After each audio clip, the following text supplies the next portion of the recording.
दोस्तों नमस्कार। भारत दुनिया का सबसे युवा देश है। हर तीसरा शख्स युवा है और भारत के युवाओं की तादाद दुनिया के किसी भी देश में युवाओं की तादाद से, संख्या के लिहाज से या फिर परसेंटेज के लिहाज से सबसे ज्यादा है। लेकिन भारत में उन युवाओं के सपनों का कोई नायक है नहीं। जैसे दुनिया के सामने इस वक्त कोई राजनीतिक तौर पर स्टेट्समैन नजर आता नहीं, भारत में भी नहीं। लेकिन युवाओं के सपनों में कोई नायक तो होता है। वो नायक इस तर्ज पर आगे बढ़ता है जहां पर उसके दुनिया से मान्यता मिल जाए, अपने क्षेत्र में वह अव्वल हो। उस नायक के पीछे भारत का युवा चल पड़ता है। अर्जेंटीना ने जब फीफा वर्ल्ड कप जीता तो पूरा अर्जेंटीना सड़क पर था, खुले आसमान तले था। हर के हाथ में मेसी की तस्वीर थी। मेसी अर्जेंटीना का नायक थे। 1983 में जब कपिल देव वर्ल्ड कप जीत कर आए तो वह भारत के युवाओं के नायक हो गए। सचिन तेंदुलकर लंबे वक्त तक क्रिकेट के भगवान के तौर पर देखे गए और बड़े लंबे वक्त तक वह इस देश के युवाओं के नायक के तौर पर रहे। 2007 में जब महेंद्र सिंह धोनी T20 का वर्ल्ड कप पहली बार जीत कर आए तो मुंबई की सड़कों पर जो विक्ट्री परेड निकली, उसमें जितनी बड़ी तादाद में युवाओं की संख्या थी, हर कोई सिर्फ भौचक होके देख रहा था। और उसके बाद से यह परंपरा और रीत चल पड़ी कि इस देश में जीत के बाद विक्ट्री परेड तो निकलेगी। और याद कीजिए, T20 के पिछले वर्ल्ड कप में जब भारत चैंपियन हुआ तो फिर मुंबई की सड़कों पर विक्ट्री परेड भी निकली। दुनिया के कमोदेश हर देश में इस तरीके से जीत के बाद विक्ट्री परेड तो निकलती है। लेकिन कहीं आपने सुना होगा नहीं कि उस विक्ट्री परेड में 11 लोगों की मौत हो जाए, 55 से ज्यादा लोग घायल हो जाएं और किसी को समझ ही ना आए कि इतनी बड़ी तादाद में एक झटके में फैंस कैसे पहुंच सकते हैं। क्रिकेट के चहेते फैंस, विराट कोहली को चाहने वाले लोग, या फिर इन सब के बीच खेल का जुनून इस देश में जिस तरीके से खिलाड़ियों के रगों में नहीं बल्कि देखने वालों के रगों में भी दौड़ता है, क्योंकि इस देश के भीतर अगर नायक नहीं है तो कोई दूसरा काम भी ऐसा बचा नहीं है जहां पर इस देश का युवा उन सपनों को संजोले कि कल वह उस दिशा में बढ़ भी सकता है। यह निराशा के बीच से निकला हुआ एक ऐसा सपना है जो एक झटके में 35,000 वाले चेन्नई सेमी स्टेडियम के बाहर 2.5 लाख लोगों की भीड़ के तौर पे नजर आता है। और राज्य के मुख्यमंत्री कहते हैं, अच्छा इतनी बड़ी तादाद में लोग आ सकते हैं, हमने तो ऐसा सोचा नहीं था। राज्य के डिप्टी सीएम हाथ में तिरंगा नहीं, हाथ में कांग्रेस का झंडा नहीं, बल्कि हाथ में आरसीबी का झंडा लेकर लहराते हुए इस तर्ज पर बेंगलोर की सड़कों पर घूमते हैं जैसे वो या तो आरसीबी के कोच हो या फिर कप्तान हो। एक झटके में वो भूल जाते हैं कि उनका काम व्यवस्था करना है। उनके जहन में अपने अतीत के दिन रेंगने लगते हैं, कभी उन्होंने भी खेल खेला था। और 18 बरस की मशक्कत के बाद अगर बेंगलोर की टीम चैंपियन हुई है और क्रिकेट का नशा और उसका जुनून लोगों के साथ इस तर्ज पे जुड़ा हुआ है, जिसका नजारा बीती रात यानी 3 तारीख की रात को पूरे बेंगलोर नहीं कर्नाटक में देखा गया। और बेंगलोर में तो खास तर्ज पर देखा गया जब आधी रात के बीच बेंगलोर जगमगा रहा था, पटाखे फूट रहे थे और सुबह होते होते इस बात का कैसे ऐलान हो गया कि अब विक्ट्री परेड निकलेगी। मुख्यमंत्री ने एक झटके में चंद घंटों के भीतर अपने सारे प्रोग्राम 4 तारीख के बदल डाले। डिप्टी सीएम के पास कोई दूसरा काम नहीं, बेंगलोर से चुनकर आते हैं और डिप्टी सीएम है तो वह उन खिलाड़ियों के बीच शुमारी हो गई।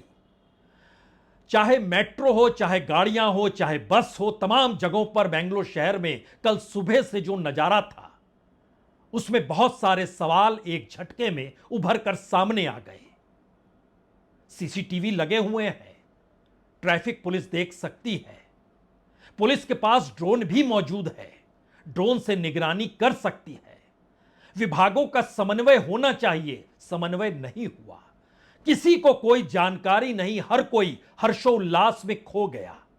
शुरुआत कहां से होती है, शुरू कैसे हुआ, दोषी कौन है, जिम्मेदारी किसके माथे मढ़ी जाए, यह सवाल हाईकोर्ट के सामने भी है। इसीलिए हाईकोर्ट ने सुओ मोटो लेकर आज सुनवाई तो शुरू की, लेकिन राज्य सरकार को यह कहकर नोटिस थमा दिया कि आप बताइए क्या क्या हुआ, कैसे कैसे हुआ। हम अब मंगलवार को इसकी सुनवाई करेंगे। हाईकोर्ट की सुनवाई मंगलवार को होगी, लेकिन उससे पहले आज जरा एक एक पन्ने को समझ लीजिए, उन पन्नों में लिखे हुए शब्दों को जान लीजिए। फिर आप समझ पाएंगे दरअसल बेंगलोर के चिन्ना स्वामी स्टेडियम के बाहर जो भीड़ थी, जो फैंस की तादाद थी, उसको कैसे उकसाकर वहां तक लाया गया। कैसे किसी बिना योजना और बिना प्लानिंग के साथ सिर्फ यह सोचा गया कि एक विक्ट्री परेड तो निकलनी चाहिए, और उसमें पूरी सरकार शामिल हो गई। और उस सरकार ने व्यवस्था नहीं की, वह खुद उसमें शामिल थी। बेंगलोर के कई रिपोर्टरों ने जानकारी दी, बड़े बड़े पुलिस अधिकारी और प्रशासनिक अधिकारी भी परिवार के साथ स्टेडियम के भीतर खिलाड़ियों के साथ सेल्फी लेने की दिशा में बढ़े थे। यह तमाम चीजों की शुरुआत आज कहां से की जाए? हमें लगता है इसकी शुरुआत 3 तारीख की रात में, जब किसी को पता नहीं था पंजाब जीतेगा या बेंगलोर जीतेगा, और बेंगलोर जीत गया। जाहिर है उस रात से लेकर सुबह तक जिस तरीके से जो कुछ हुआ, आज उसका कच्चा चिट्ठा हमें लगता है आपको जानना चाहिए। तो पहले उस रात की उस चकाचौंध को एक क्षण के लिए देख लीजिए। यह रात में बेंगलोर जो आरसीबी के जीतने के बाद पटाखों के जश्न में कैसे समाया हुआ था।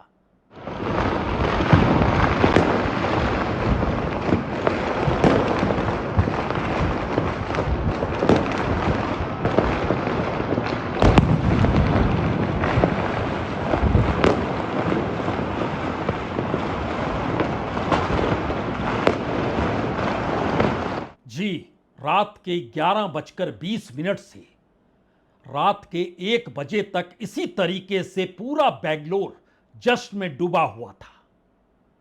और उसके बाद सुबह सवेरे आरसीबी के ऑफिशियल हैंडल पर अचानक एक ट्वीट किया जाता है। उस ट्वीट में जानकारी दी जाती है कि हम सुबह 7:01 पर हम बेंगलोर आ रहे हैं और हम विक्ट्री परेड निकालेंगे। उसकी स्टार्टिंग पॉइंट विधान सौधा होगी और एंडिंग पॉइंट चिन्ना स्वामी स्टेडियम होगा। वक्त 3:30 बजे। और जानकारी के लिए आप इंतजार कीजिए। और इसके नीचे जो लिखा हुआ था और जो ट्वीट हैंडल पर लिखा हुआ था, जो ऑफिशियल आरसीबी का हैंडल है, उसमें लिखा गया था RCB victory parade in Bangalore. This once for you 12th man army, for every cheer, every tear, every year. Loyalty is royalty and today the crown is your. More details soon. इस Twitter को देखिए जो कहा गया RCB handle के जरिए, और जो पोस्टर सुबह 7:01 पर जारी कर दिया गया।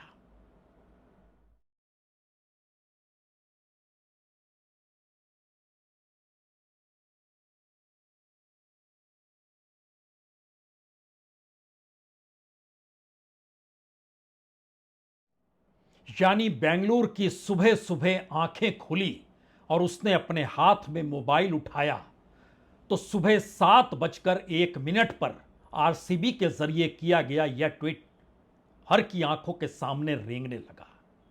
हर कोई तैयारी करने लगा कि अब इस विजयी परेड में शामिल होना है। लेकिन सवाल तो कुछ और है। सवाल यह है, क्या वाकई बिना राज्य सरकार की इजाजत के, बिना पुलिस प्रशासन के सहमति के आरसीबी यह निर्णय अहमदाबाद में बैठकर ले सकता है, या फिर बेंगलोर में बैठी सरकार ने कहा कि हम तैयारी करेंगे, आप परेड निकालिए। उसमें मुख्यमंत्री भी शामिल होंगे, उसमें डिप्टी सीएम भी शामिल होंगे, उसमें तमाम सरकार के लोग शामिल होंगे, चिंता मत कीजिए, आ जाइए। या फिर इसका उल्टा खेल था। आरसीबी ने कहा हम विजय परेड निकालना चाहते हैं, मुख्यमंत्री उसमें आए, डिप्टी सीएम उसमें आए, तमाम मंत्री आए, तमाम अधिकारी आए, क्योंकि 18 वर्ष के बाद पहली बार चैंपियन हुआ है आरसीबी। जो भी हुआ हो, लेकिन सहमति मुख्यमंत्री कार्यालय की थी। सारे कार्यक्रम रद्द कर दिए गए और मुख्यमंत्री ने 4 तारीख क्रिकेट के दीवानों के हवाले कर दी। डिप्टी सीएम तो सुबह से तैयारी में थे, क्योंकि वो नजारा जो नजर आया उसका भी एक वक्त है। लेकिन यह बहुत साफ था कि एक सहमति कर्नाटक सरकार की तरफ से निकल कर आई, राज्य के मुख्यमंत्री की सहमति मिली। इसीलिए तो 7:01 पर जो ट्वीट किया गया, उसके बाद 8 बजे एक दूसरा ट्वीट किया गया, यानी घंटे भर के भीतर एक दूसरा ट्वीट किया गया, जिसमें लिखा गया 12वीं मैन आर्मी, यह अंग्रेजी में लिखा गया था, 12th man army, we can't wait to be back to the home of champions and celebrate with all of you today, details out soon. यानी 12वीं मैन आर्मी, हम चैंपियन के घर वापस आने और आज आप सभी के साथ जश्न मनाने का इंतजार नहीं कर सकते। यानी फैंस के भीतर और ज्यादा जुनून और नशा भरा जा रहा है। आपको आना है और हम आने को तैयार हैं। इधर सुबह इजाजत ली जा चुकी है 7 बजे से पहले, यानी सब कुछ हो रहा है, सब कुछ चल रहा है, सारी जानकारी है। क्योंकि स्टेडियम के भीतर राज्य के प्रशासनिक और पुलिस अधिकारियों के परिवार और उनके बच्चे खिलाड़ियों के साथ सेल्फी लेने के लिए बेचैन दिखाई दिए। अब यहां पर अगला सवाल था, बात और ज्यादा आगे जानी चाहिए तो यह जो भेजा गया 8 बजे एक्स हैंडल पर आरसीबी के ऑफिशियल हैंडल के जरिए, वह भी पढ़ लीजिए।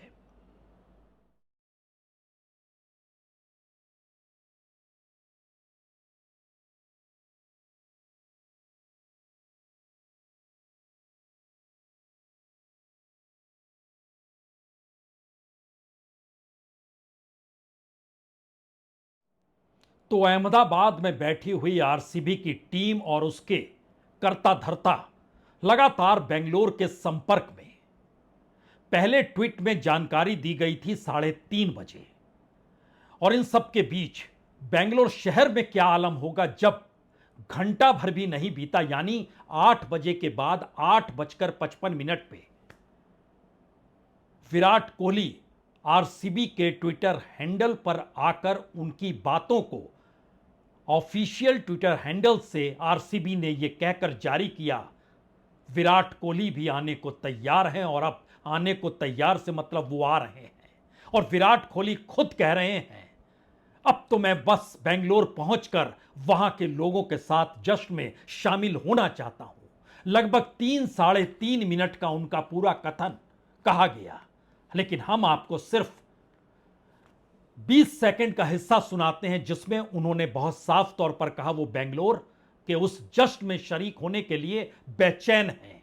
तो जरा कल्पना जहन में सुनने से पहले कर लीजिए कि दरअसल मुख्यमंत्री को नहीं पता था इतनी बड़ी तादाद में फैंस आएंगे, पुलिस को नहीं पता, प्रशासन को नहीं पता, डिप्टी सीएम को नहीं पता, लेकिन ये सारी चीजें समानांतर तौर पर सोशल मीडिया में चल रही है और उसमें देखने और ट्वीट रिट्वीट करने वाले मिलियंस में हैं।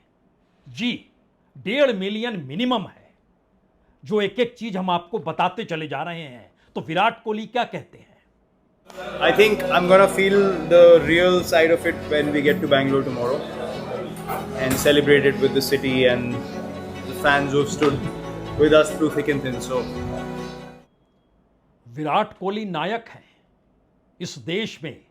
क्रिकेट के फैंस ही नहीं, बल्कि जो सफल होते हैं और जिनका अपना ग्लैमर है, जिनकी चाहत दुनिया भर के भीतर है, विराट कोहली उनमें से एक है। तो विराट कोहली ने जब कह दिया कि वह अपने फैंस के बीच आकर इस जश्न को मनाना चाहते हैं, तो बेंगलोर में कौन सा क्रिकेट प्रेमी कहां पर रुकेगा और कहां पर थमेगा?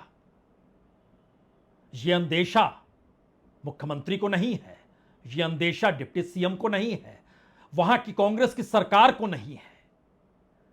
और यह बात जब वहां से हवाई उड़ान शुरू होती है और बेंगलोर के हवाई अड्डे पर हवाई जहाज उतरे उसके 10 मिनट पहले आरसीबी की विक्ट्री परेड को लेकर एक और सोशल हैंडल पर 3:14 पर एक नया मैसेज आता है।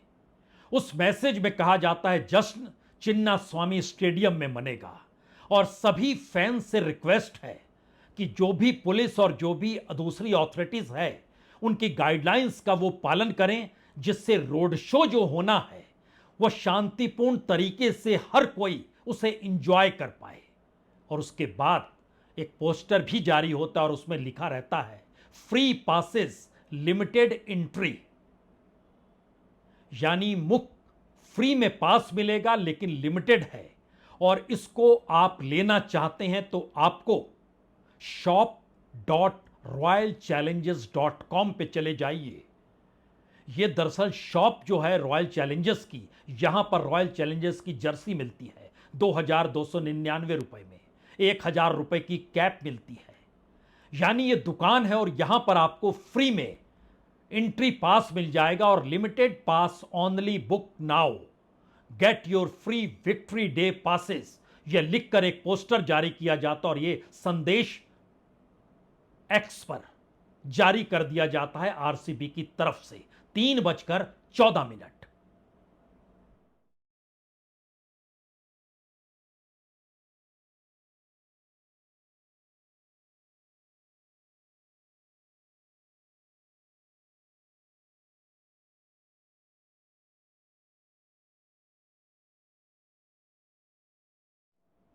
अब आप सोचिए क्या उफान होगा।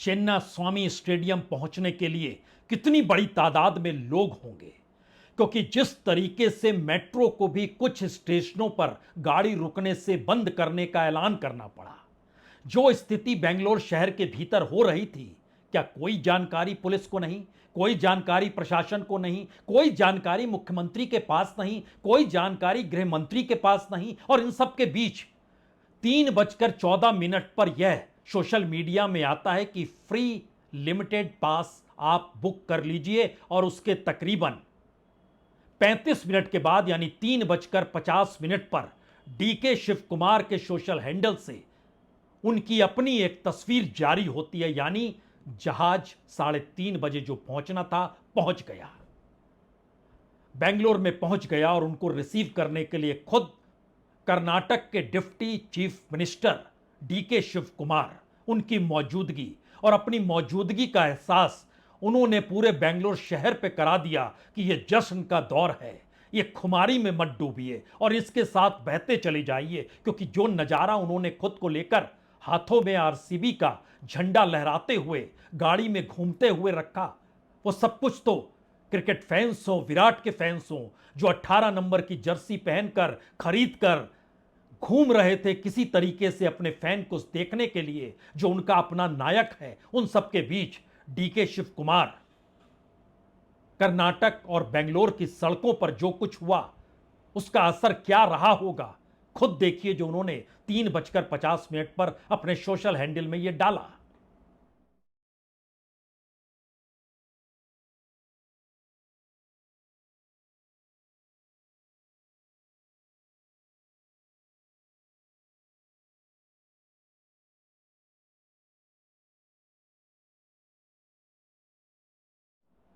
और इसके बाद का जो नजारा बेंगलोर शहर में उमड़ा, उसमें आलम यह हो गया कि बस मेट्रो गाड़ी फुल हो गई। पेड़ दीवारों पर, यहां तक कि हाईकोर्ट की दीवार की बिल्डिंग पर भी लोग चढ़े हुए नजर आने लगे। मेट्रो ने ऐलान कर दिया कि अंबेडकर स्टेडियम और कबन पार्क में मेट्रो नहीं रुकेगी। और इन सब के बीच जो Mahatma Gandhi road, church street, तमाम जगहों पर जितनी बड़ी तादाद में जो भी क्रिकेट का फैन, जो भी विराट का फैन, जो भी आरसीबी की जीत में शामिल होने वाले फैंस की तादाद थी, जहां जहां वो पुलिस से टकराए, पुलिस ने कहा बिल्कुल विक्ट्री परेड नहीं निकल रही है, किसी को समझ नहीं आया। 3:14 तक विक्ट्री परेड थी और 5 बजते बजते जो विक्ट्री परेड शुरू होनी थी वो एक झटके में कहां चली गई। 4 रास्ते बच रहे थे। एक तरफ हवाई अड्डा था जहां पर कुछ फैंस अपने नायक को देखने के लिए निकल पड़े, कुछ होटल के दरवाजे तक पहुंच गए, कुछ विधानसभा में पहुंच गए और बाकी सभी समझ गए कि आखिर में तो चिन्न स्वामी स्टेडियम में ही सभी को आना है, तो वहीं पर खड़े हो जाएं। और जो नजारा बेंगलोर की सड़कों पर था, हमें लगता है उन तस्वीरों को एक क्षण के लिए देखिए, क्योंकि इसके बाद दरअसल कौन है इन सब का दोषी, कौन है आरोपी, कौन है जिसने जिम्मेदारी नहीं ली, उसका कच्चा चिट्ठा खुलेगा। तो इन तस्वीरों को देखिए।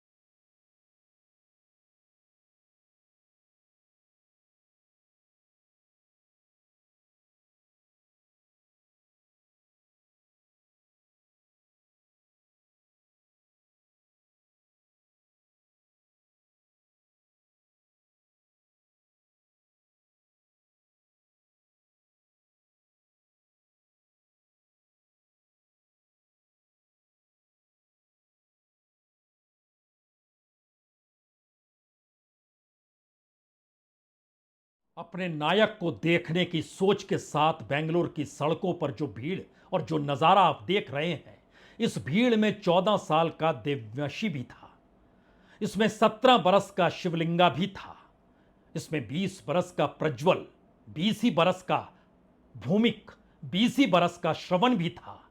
इस भीड़ में 25 बरस का सहाना भी थी, इसमें 33 बरस के मनोज भी थे। और इन युवाओं के बीच जब आप घूमिएगा तो ये थे, अब नहीं है। 11 मौत और 55 लोग के घायल होने की खबर समूचे देश को भीतर से हिलाकर रख गई।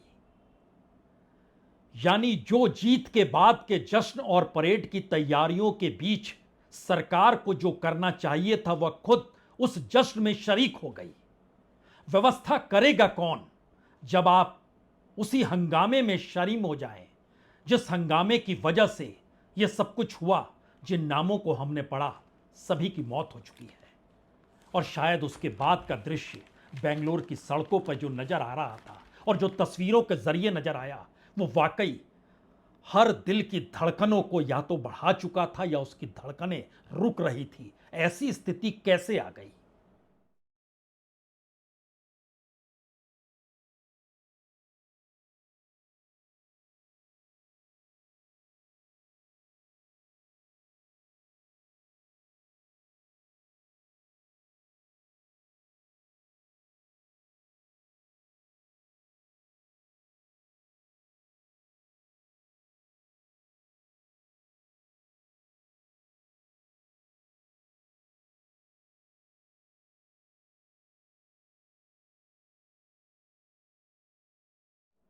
इन तस्वीरों का सच क्या है? बेंगलोर की हकीकत क्या है? ऐसी परिस्थिति क्यों निकल कर आई? और बेंगलोर शहर जो ट्रैफिक की वजह से हमेशा रेंगते हुए चलता है, वहां पर क्यों कोई व्यवस्था नहीं थी? तो एक झटके में कम से कम किस किस को कटघरे में खड़ा किया जाए? क्या पहला कटघरा आरसीबी मैनेजमेंट और उनके साथ कर्नाटक क्रिकेट एसोसिएशन है, जिसने अचानक कार्यक्रम घोषित कर दिया, विक्ट्री परेड निकालने की घोषणा कर दी, पास मनमाफिक बांटे? क्योंकि सवाल यह भी आया, इतनी बड़ी तादाद में पास की मांग उनकी अपनी उस दुकान में होने लगी जो shop.rcb ऑफिशियल के नाम पर चलता है, कि अगर 35,000 थे तो कहा गया अरे सभी थोड़े आएंगे, देते चले जाइए, कम से कम लोग पहुंच तो जाएं। और लगे तो कि इतनी बड़ी तादाद में क्रिकेट के फैंस कर्नाटक या बेंगलोर में मौजूद हैं।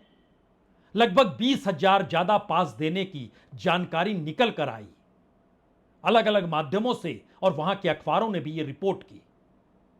उसके बाद था कि स्टेडियम में एंट्री को लेकर कोई सुचारू व्यवस्था क्यों नहीं थी। और हाईकोर्ट में आज जो बताया गया सरकार की तरफ से, उनके वकील ने बतलाया, चिन्न स्वामी स्टेडियम में 21 गेट हैं, सिर्फ 3 गेट खोले गए और वह भी खुलते थे और बंद हो जाते थे। हर किसी को भय और डर था। कितने लोग अंदर घुस जाएंगे पता नहीं, खिलाड़ियों के लिए भी जगह बचेगी या नहीं बचेगी। तो क्या यह सब कुछ आरसीबी मैनेजमेंट और क्रिकेट एसोसिएशन जो कर्नाटक का है, उसने बिना सोचे समझे सब कुछ ऑर्गेनाइज कर दिया? दूसरा सवाल deputy CM DK Shivakumar का भी है, जो हर तस्वीर में नजर आ रहे थे, कप के साथ नजर आ रहे थे, विराट कोहली के साथ नजर आ रहे थे, आरसीबी का झंडा लहराते हुए नजर आ रहे थे और बेंगलोर की सड़कों पर किसी बॉस की तरह घूम रहे थे। खुद की गाड़ी, खुद को खिलाड़ी समझ लिया अपनी गाड़ी में बैठकर, या कोच मान बैठे थे। कार्यक्रम जाने की खुशी इतनी ज्यादा थी कि वह भूल गए कि पुख्ता प्लानिंग कोई चीज होती है। विभागों के आपस में कोऑर्डिनेशन हुआ है या नहीं, यह भी तो देखना होगा। बिल्कुल नहीं। वह भी कटघरे में खड़े हैं।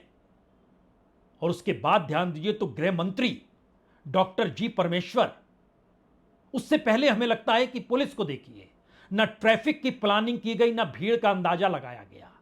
और प्रशासन, जो डिप्टी कमिश्नर और डीएम वहां के हैं, उनके पास भी कोई प्लानिंग नहीं थी। किसी विभागों को लेकर कोई समन्वय नहीं था। बहुत सारे सवाल निकल रहे हैं एक एक करके, लेकिन गृह मंत्री डीजी परमेश्वर का हमने जिक्र इसलिए किया क्योंकि उनके पास तो जानकारी होती है, इंटेलिजेंस की जानकारी होती है। और ना तो पर्याप्त पुलिस बल की तैनाती का कोई आदेश था, और ना हालात बिगड़ने की जानकारी अगर आ रही है तो कैसे व्यवस्था तत्काल की जाए, इसकी भी कोई जानकारी नहीं थी। पुलिस, प्रशासन, home minister, deputy CM, RCB management, Karnataka cricket संघ, अब यहां से सवाल शुरू होता है, वो 10 सवाल जो शायद वहां पर हाईकोर्ट भी पूछे और मौजूदा वक्त में बड़ा भी है। क्योंकि 4 जून की सुबह विक्ट्री परेड निकालने का ऐलान होता है और दोपहर 3 बजे सोशल मीडिया पर जो एक्स है उसमें विक्ट्री परेड के टिकट का विज्ञापन पोस्ट भी कर दिया जाता है। परमिशन किसने दी, परमिशन किसने ली, परमिशन कब वापस ले ली गई, परमिशन दी भी गई या नहीं दी गई, या फिर इन सब के बीच खुद डिप्टी सीएम और सीएम की मौजूदगी है, तो फिर बचा क्या? उन्हीं की सुरक्षा को तो देखना समझना। और शायद इसीलिए आज जब गृह मंत्री चिन्नास्वामी स्टेडियम के गेट पर जा रहे थे तो उनके साथ दर्जन भर सुरक्षा कर्मी, आधे दर्जन उनके अपने पुलिसकर्मियों की मौजूदगी, उनके अपने स्टाफ की मौजूदगी जिस जोश के साथ चल रही थी, उनके आधे से आधे भी कल मौजूद नहीं थे जब हजारों की तादाद में चिन्नास्वामी स्टेडियम के गेट नंबर 1 पर लोग जमा हो गए थे। कोई जिम्मेदारी नहीं ले रहा है, तो ऐसे में कम से कम 10 सवाल, 10 ऐसे सवाल जिसमें ये 5-6 जो हमने खाका खींचा सभी कटघरे में होंगे। 35,000 की क्षमता स्टेडियम की, 2.5 लाख लोग कैसे जमा हो गए? टिकट पास ज्यादा दिया गया या बिना टिकट पास के भी पहुंचने की मंशा लोगों की थी? अगर लोगों की थी तो उन्हें सुबह 7 बजे से उकसाने का काम कैसे, किस तौर पे किया जाता रहा, यह सब कुछ सामने है। पूरे शहर में कोई बैरिकेटिंग नहीं। आखिरी क्षणों में मेट्रो को कुछ स्टेशन पर रुकना बंद किया गया। रूट डाइवर्ट करने की कोई व्यवस्था नहीं, यानी जो ट्रैफिक पुलिस थी उसको कोई कोऑर्डिनेशन नहीं था, वहां के पुलिस सिस्टम को लेकर कोई जानकारी नहीं थी। बेंगलोर शहर सीसीटीवी की निगरानी में रहता है। सीसीटीवी कहीं पर भी खोला जाता, पता चल जाता कितनी बड़ी तादाद में लोगों की मौजूदगी है, लेकिन नहीं देखा गया। वहां पर ट्रैफिक और पुलिस के पास ड्रोन की व्यवस्था है। ड्रोन से चाहते तो निगरानी करते हुए समझ सकते थे हालात कितने विकट हो चले हैं, नहीं देखा गया। और जब सरकार ही शामिल हो जाए तो आवाज कौन उठाए? शायद इसीलिए एक बड़े अधिकारी ने कहा मुख्यमंत्री जा रहे हैं, डिप्टी सीएम खुद देख रहे हैं, तो उनका अपना जो इर्द गिर्द का स्टाफ होता है वो सब मैनेज कर लेता है, इसमें हमारे पास कोई अलग से निर्देश तो आया नहीं, तो हम क्या करें? यानी कुछ भी नहीं था सिवाय इसके कि एक कार्यक्रम ऑर्गेनाइज कर दिया गया है और रंग में भंग कौन डाले? जब मुख्यमंत्री तैयार, डिप्टी सीएम तैयार, तो फिर कौन करेगा? और बॉस खुद सड़क पे है, यानी डीके शिव कुमार खुद झंडा लहराते हुए, वो भी आरसीबी का। अगला सवाल, विक्ट्री परेड होनी है या नहीं होनी है? ये आरसीबी वालों ने नहीं बतलाया, आखिरी तक नहीं बतलाया। कर्नाटक क्रिकेट संघ ने आखिरी तक नहीं बतलाया। छिटपुट जो पुलिसकर्मी मौजूद थे वो कह रहे थे कहां होगी, कुछ भी नहीं होगा, किसी भी तरीके का कोई ऐसी परेड निकलने की जरूरत नहीं है, अब टीम तो पहुंच गई है अपने होटल में और वहां से निकलकर विधानसभा जाएगी। एयरपोर्ट से विधानसभा तक की दूरी 36 किलोमीटर और यहां से स्टेडियम तक की दूरी बाय बस जाएंगे तो 2.5 किलोमीटर, अंदर से चले जाएंगे तो 1-1.5 किलोमीटर में पहुंच जाइएगा। लेकिन 2.5 किलोमीटर इस दौर में सिर्फ और सिर्फ भीड़ ही भीड़ थी। और विक्ट्री परेड कैंसिल की इजाजत किसने दे दी और किसने कहा था कि विक्ट्री परेड होगी? पुलिस कह रही है हमको जानकारी नहीं थी, प्रशासन कह रहा है हमें जानकारी नहीं थी। सिर्फ ऐलान था सोशल मीडिया के जरिए। उस ऐलान को खत्म किया गया तो क्यों किया गया? 3:14 तो आपने वक्त दे दिया था, शाम के 5 बजे विक्ट्री परेड होगी। 3:50 पे डिप्टी सीएम तस्वीर अपनी दिखला रहे हैं। सब कुछ यूं ही चल रहा है और इन सब के बीच लोकल इंटेलिजेंस कहां था? होम मिनिस्ट्री की क्या जिम्मेदारी है? कर्नाटक के home minister local intelligence fail हो गया। भीड़ का कोई अंदाजा नहीं था। रिजर्व पुलिस मौजूद होती है, जो रिजर्व पुलिस सिर्फ रिजर्व ही रह गई, वो बाहर निकली ही नहीं। कोई आपसी संवाद पुलिस और रिजर्व पुलिस के बीच नहीं था। लाठी को लेकर मौजूद थे पुलिस वाले, इसीलिए लाठी ही बांध रहे थे। जहां मौका मिला वहां लाठी चार्ज कर दिया, भगदड़ मच गई। यानी एक ऐसी परिस्थिति के भीतर यह पूरा कार्यक्रम हो रहा है जिसमें पुलिस प्रशासन, स्थानीय जिला प्रशासन, आयोजक, इनके बीच भी आपस का संवाद कायम है। कोई मीटिंग नहीं हुई है, कोई प्लानिंग नहीं हुई है, यानी कोई वेल ऑर्गेनाइज सोच नहीं है। और देर रात तक बेंगलोर की सड़कों पर जो जश्न मन रहा था, सुबह आंखें खुलते ही हर किसी के जहन में विक्ट्री परेड रेंगने लगी। और क्या क्या रेंग रहा होगा? मुंबई रेंग रहा होगा, अर्जेंटीना रेंग रहा होगा, या फिर पिछले दिनों यूरोपियन कप में जो पीएसजी की टीम जीती, पेरिस में जो कुछ हुआ, क्या वो रेंग रहा था? यानी सब कुछ आंखों के सामने है, लेकिन सब कुछ सिर्फ आंखों के सामने है। जो हो रहा है सिर्फ देखते चले जाइए। इन परिस्थितियों के बीच कटघरे में किस किस को खड़ा कीजिएगा?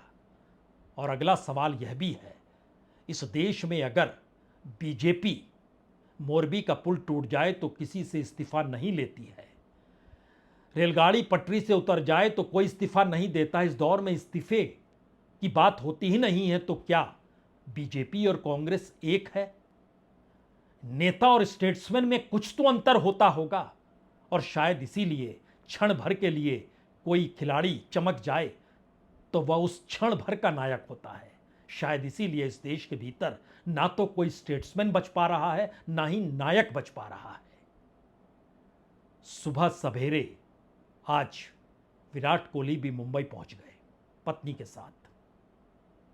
बेंगलोर उसी रवानगी के साथ उन सड़कों पर घूम रहा है जिन सड़कों पर 11 मौत हुई है। सब कुछ वैसा ही है। शायद ये भारत नया भारत है जिसमें कुछ भी नहीं होगा, ये मानकर लोग शुरुआत करते हैं और अंत आते आते कहते हैं वाकई कुछ भी नहीं होगा। बहुत बहुत शुक्रिया, बहुत बहुत शुक्रिया।